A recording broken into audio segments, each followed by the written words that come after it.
What's going on, Summoners? Welcome back to another episode of ProGuides Best Champs to Main, now on patch 11.3. These champions are all about high performance with low ban rates that are unlikely to get nerfed in the immediate future. The most reliable picks in the game that are the most worthy of investing time in. So hit that sub button and let's get into it. We'll start things off in the top lane with Riven. After her patch on 11.3, Riven has shot up as one of the best performing top laners in the game. And when you consider her steep mastery curve, she's actually better than the stats show once you actually put some work into mastering her combos and animation cancels. The reason for her success is just how hard it is to punish a Riven player that lanes safely. Whether it's laning against a bad matchup or escaping from a gank, E's shield allows you to both shrug off damage and dash out to safety, with Q giving you even more mobility on top of that. Early game, her cooldowns are long enough that if you use them aggressively, you could be punished, but as you put more points into the abilities and build more into ability haste from items, you'll be untouchable, able to constantly hop away from danger. All this talk about running, but it's not like Riven loses most matchups anyways. I was just covering the worst case scenario for surviving early game. In reality, Riven wins most lane matchups, with your excess of mobility allowing you to dictate how you're going to trade. The key in most matchups is to use your Q's hop to close the gap on your opponents, W stun to land extra damage, and E to dash back out before they can even trade back, or to chase them even further if you're going to win the trade super hard. Once you have ult, you'll want to look for a trade or two to soften up your opponent, bringing their HP down into execute range. Once you commit to using your ult for a kill, be patient with the second cast. Trying to get your opponent as low as you can to guarantee that execute kills them, and then try and get their flash out before you send out the wind slash. As the game goes on, you'll be an incredible asset on both the side lanes and in teamfights. But be sure you're sticking to split pushing when your flash isn't up. Even with all of her mobility, Riven can really only come in at a fight in a straight line, making her relatively easy to peel and blow up without flash. Use your strong dueling and ability to escape even the entire enemy team collapsing you, and you'll be a nuisance in the side lane until your flash is up for the big fight. Riven falls into a class of champs that, when played super well, is incredibly strong, but when played at an even average level is borderline useless. The lack of quick comboing and animation canceling makes inexperienced players much slower, taking away a lot of her burst potential, and gives her opponents much easier windows to outplay her. And that brings us to today's question of the day. What are other champs that are OP when played perfectly, but useless when not? Let us know your thoughts in the comments below. And our second pick is URGOT, who gives all the bullying of a ranged top laner, but packs the fighting power of a juggernaut. Most of your fighting as URGOT will center around the cooldown of your shotgun knees. Early game, that means taking decent breaks between your trading patterns, but as you pick up levels, the cooldown drops dramatically. Eventually, you reach a point where your legs will reload before you even make a full rotation while fighting your opponent. Aside from that, being able to stick to your opponents is reliant on you landing your other skill shots. Q gives you a way to slow down your opponent, and E is a crucial cooldown for fighting, as it gives you both a way to gap close and flips your opponent behind you so that you can land even more damage. Once you have ult and you're confident that you have the damage to bring your opponent down to the execute threshold within the time frame, you'll want to try to combo with your E, since that's the highest chance that you have of landing the relatively slow and predictable projectile. Like other juggernauts, URGOT's biggest weakness is being kited in teamfights, but he's also incredibly strong at front-to-back teamfighting when he needs to resort to that, thanks to his shotgun's percentage-based damage, and with the new cleaver buffs giving him a reason to build the item, he'll just shred through tanks even harder now. Once you get an enemy frontliner down low enough, you'll aim to ult them, flashing into the rest of the enemy team and landing a massive AoE fear as you grind up your first foe. But if you prefer being a brick wall of a tank over a more damage-oriented pick, Poppy is the way to go. While Malphite is usually the go-to answer for AD-heavy teams, he has a super high ban rate and isn't a champ that you'll realistically be able to play every single game. Poppy, meanwhile, is a great alternative pick, and she can even bully some lanes harder than Malphite does in certain matchups. She does incredibly well against the meta bruiser top lane, since she actually has ways to force trades harder than Malphite, thanks to her E's gap close and stun. Her Q gives tons of trading power, with opponents that choose to fight back taking even more damage as they get caught by the second part of its damage. On top of that, her W allows her to stick to the more slippery targets like Camille and Riven. Trading power aside, this also means that she has tons of lockdown to set up ganks for her jungler. In teamfights, Poppy has a lot of versatility. While most tanks want to hit the biggest engage possible, Poppy lacks instant AoE CC to do that. Instead, your E allows you to lock up single targets, being a pretty foolproof way of making picks if an opponent makes the mistake of being near a wall if you're in range with flash up. Just combo a quick tap R with your flash E and they'll be chain CC'd long enough for your team to follow up. If there isn't an obvious target for you to just catch out and blow up with your team, it may be better to just dive into the enemy backline and disrupt them there. Poppy's damage is high enough to be a pretty serious threat, and with her insane durability and CC, she can often zone the entire backline while her own carries deal with the enemy frontliners and divers. But yet another option is to play even more defensively for your carries. If the enemy team has mobile champions diving your carries, W can be the key in winning fights, rendering champs like Zac, Lee Sin, and Riven completely useless in a 5v5. And your ult gives another layer to this, allowing you to either quick tap cast to just layer CC for killing targets, or charging it up to knock away the harder to deal with champions that you'd rather just remove from the fight altogether, allowing you to now fight with a numbers advantage without having to kill them at all. Now looking at some junglers, our first pick is Nunu. With his Q giving him tons of healing and single target damage, and ease AoE damage helping to deal with the smaller monsters, he has an incredibly fast and healthy clear, leaving him with tons of time to pressure lanes, counter jungle, and take dragons. When it comes time to gank, your W's knockup gives you time to hit your E and position so that it roots the enemies once the time runs out. Once it does, move behind your opponent and begin charging your ult up, so that you can build up the massive slow and damage. Even with flash up, they can't cover the distance it takes to get to safety from this position. When choosing which lane to gank, you'll only want to go for the overextended opponents. While other junglers may be able to use mobility to get behind opponents that just barely step forward from their turrets, Nunu's a little more straightforward because he can only run at a straight line at his foes. You'll also want to avoid trying to gank champs that can interrupt your W, like Draven, Anivia, and Janna, because it's pretty much impossible to kill them unless your laners force them to use their abilities first. As predicted with the 11.4 jungle changes, Rek'Sai is doing pretty well in the new gank-heavy jungle meta. With more bruisers and tanks being relevant now, Conqueror Rek'Sai is often the way to go, but if the enemy team leans more towards the squishy side, you can still use the Halo Blades build for these super fast one-shot combos.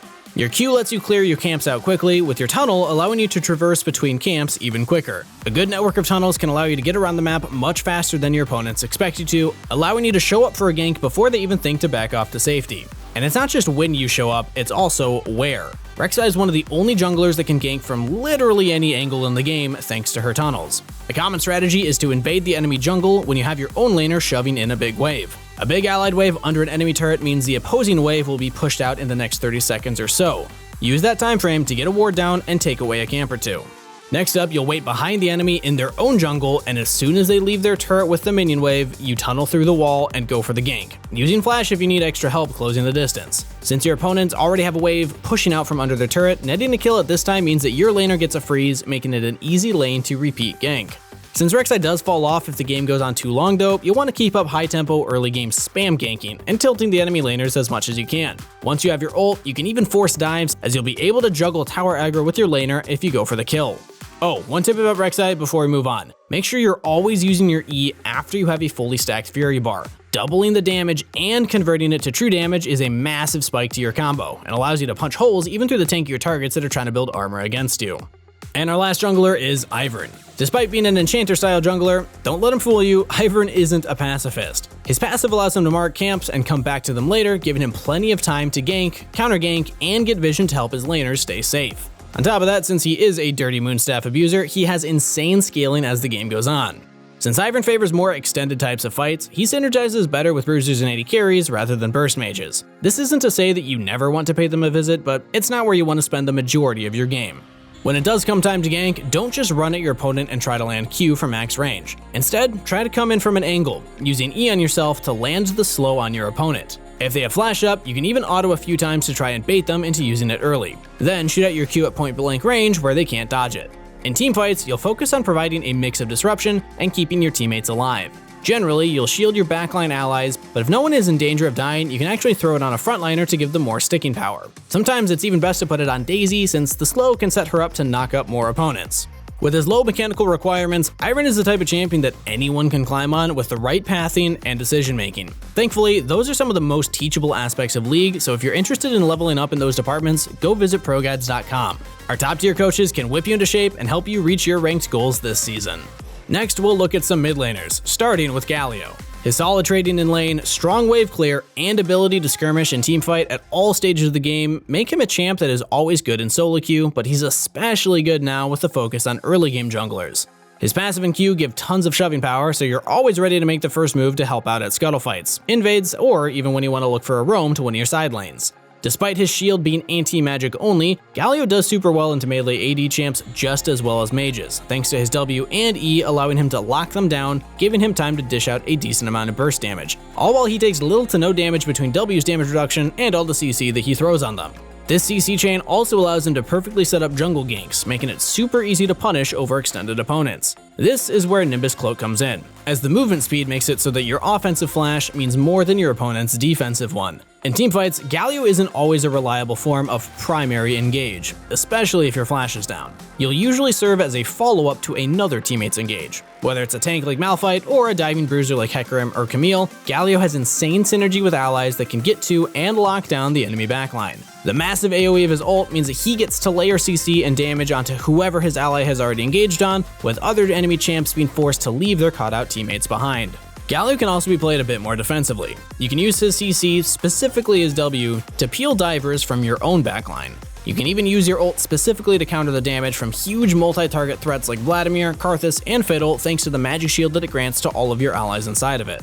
Next up, we have Ahri. While she's been a somewhat average pick for the last several months, she's been picking it up lately. And with the new skirmish heavy meta, she's a much better pick for AP than other more scaling-oriented mages. She's a more than capable laner, with Q giving plenty of wave clear, poke, and even healing. Something that not many mages actually have built in their kits. As a result, she can push in and out-sustain most matchups when you trade well enough. W's movement speed buff can also allow you to kite or sidestep skill shots, and also doubles as an offensive tool, giving you a bit of chasing power for those times that you don't have ult, but don't want to have to bull flash to be in charm range. Once you have ult, you're able to force things a lot harder, with the 3 dashes allowing you to look for solo kills, set up your jungler for easy ganks, and fight skirmishes anytime that it's up. Once you get out of laning phase, Ahri is easily capable of teamfighting thanks to her mobility, but she really excels at making picks. You'll want to pick up an Oracle Lens and invest in control wards, blacking out the map for your opponents, and looking to catch out targets when they make a bad rotation. If you're fed enough, you won't even need to use ult to take out a charmed squishy target. And our last mid laner is Diana. Though she is technically an assassin, her kit gives her the fighting power of a bruiser early game, making her one of the best 2v2 partners that a jungler can ask for. She also has incredible lane strength. Despite being a melee champ, with the AoE damage from her passive, Q, and W, she has tons of pushing power, with her W shield helping to shrug out the damage from opponents that try and poke you out. Once you pick up your E, you can even trade against ranged champs, easily winning out on the HP exchange with your high burst. Just be sure you're playing around vision properly, as jumping in past minion waves is an easy way to die if the enemy jungler is waiting nearby. While most champs either prefer to look for picks, side lane, or teamfight, Diana actually excels at all 3. She has the burst to assassinate squishy targets, dueling and insane tower taking to split push, and she has the potential to land massive ults in a teamfight, which she can easily deliver to the enemy backline with the double jump from E. Now moving things down to the bot lane, we'll start off with the slightly buffed KOG'MAW. I know, in a previous video I said just pick Jinx instead, and while the change he's got isn't big enough to make him insanely OP, hey, a buff is still a buff, and he can definitely carry games if you survive the laning phase. One thing to note is he synergizes specifically well with BRAUM, who also got a slight buff, if only to his ult cooldown. Playing the two together actually makes KOG'MAW a very strong laner, and in many matchups he can actually become a lane bully with some aggression. Instead of relying on the mobility and outplay potential that champs like Lucian and Kai'Sa have, Kog is solely reliant on his ability to melt any target that runs at him. Thanks to the resistance shred from his Q and the massive damage and ranged boost from his W, he's usually pretty successful at this once you reach 3 items. To make up a bit of his lack of mobility, you have your E. It may not be the best case of self-peel in the game, but with good placement, the slow can definitely help hinder your opponents from reaching you, giving you time to mow them down. While your ult's low cooldown and far-reaching range can be tempting to spam in lane, don't fall for it, or you'll go out of mana very quick and lose your trading potential. It doesn't do a lot of damage, and should really only be used against opponents that are under 40% HP, when the damage becomes doubled. Once you get to late game, it maxes out at 1800 range at rank 3. Once you have that, you can actually just use it to scout out bush cheeses, or finish off opponents that are escaping almost a full screen away. But just remember, in teamfights as KOG'MAW, you're basically never gonna flash forward. Your entire identity is to sit back and mow anything down that comes your way, kiting and using E to survive to the best of your ability. Up next, we have Sivir, but this isn't the normal crit building, scaling hyper carry Sivir that we're used to. This is the new Manamune Duskblade Sivir with a much faster power spike, able to bully lane and deal massive bursts of damage in early game fights. And the power trade-off actually isn't all that bad. Even against tanks, this new build actually does more damage in the mid game, with the only real damage loss coming if the game makes it all the way to 6 items, where crit builds just naturally become the best. You'll start off with Tear of the Goddess, so you're able to spam freely and shove waves in, stacking it up as you do so. As soon as you have the gold for Manamune, go back for the massive power spike. It may seem kind of boring, but you'll want to avoid directly trading on your opponents with auto attacks, and instead focus on using Q and W on the wave, allowing your spells to passively poke the enemy laner down in the process. This ensures that you get the wave shoved in and gives you plenty of chance to poke out the enemy laners as they try and farm under tower. Once you pick up that mana mune and start building into lethality, just 2 boomerangs is enough to put opponents in danger of dying. By going for this lower risk, medium reward style of play, you'll constantly force your opponent out of lane, getting prio for dragon and easily getting tower first blood. Like I said before, this build turns on a lot faster and has a much stronger mid game than Crit Sivir. Not only does the poke hit a lot harder, but when it comes to auto attacks, this build just straight wins out. And our last bot lane carry is Swain, an AP alternative to the standard meta marksman. Though he can lane with just about any support, he has crazy good synergy with more aggressive engaged supports who allow you to chain your combo with theirs for easy passive procs and big damage. Early, you'll want to keep the trading short and bursty, proccing electrocute and backing off until all cooldowns are back up. Once you have ult though, that all changes. Your ult gives you equal or even better DPS than the marksman of bot lanes, and with the tankiness and crazing healing it gives too, you can even turn some ganks around into easily 1-2v3s. Once you get a lead and the snowball starts rolling, you'll reach a point where landing even a single E can let you 100-0 squishy opponent laners. No ult required. And once you're out of lane, no matter how fed you are, when your ult is down, you'll want to avoid teamfights at all costs. If your team has the tools to make picks happen, that's fine to look for it. Otherwise, just stick to clearing waves and wait for your ult to be up. It just isn't worth going for inconsistent fights when you're pretty much guaranteed to carry if you have it available.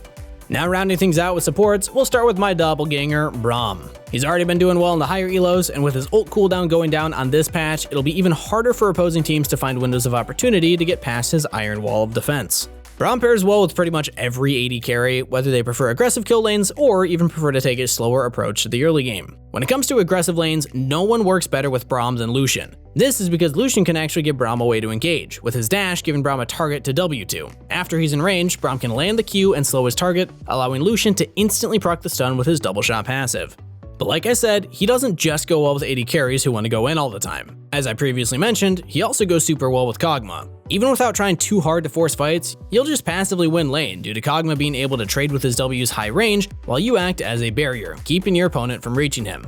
Out of lane phase, you'll very rarely look for aggressive plays. Sure, every now and then a Q flash can be a good way to make a pick, but when it comes to teamfights, you're usually going to take up the role of Warden, doing your best to keep any threats from reaching your backliners. Start off by throwing out an ult to knock up and provide a massive slow field for your carries to play around. Don't just tunnel on one target. If there are other enemies close to you, focus on spreading your passive to as many targets as you can. If you're being railed with a ton of damage, use your E to block it, but if you're not in danger of being melted, consider holding it to block crucial enemy spells. For example, it can be used to completely negate ults like Ornn and Misfortune, potentially saving a teamfight.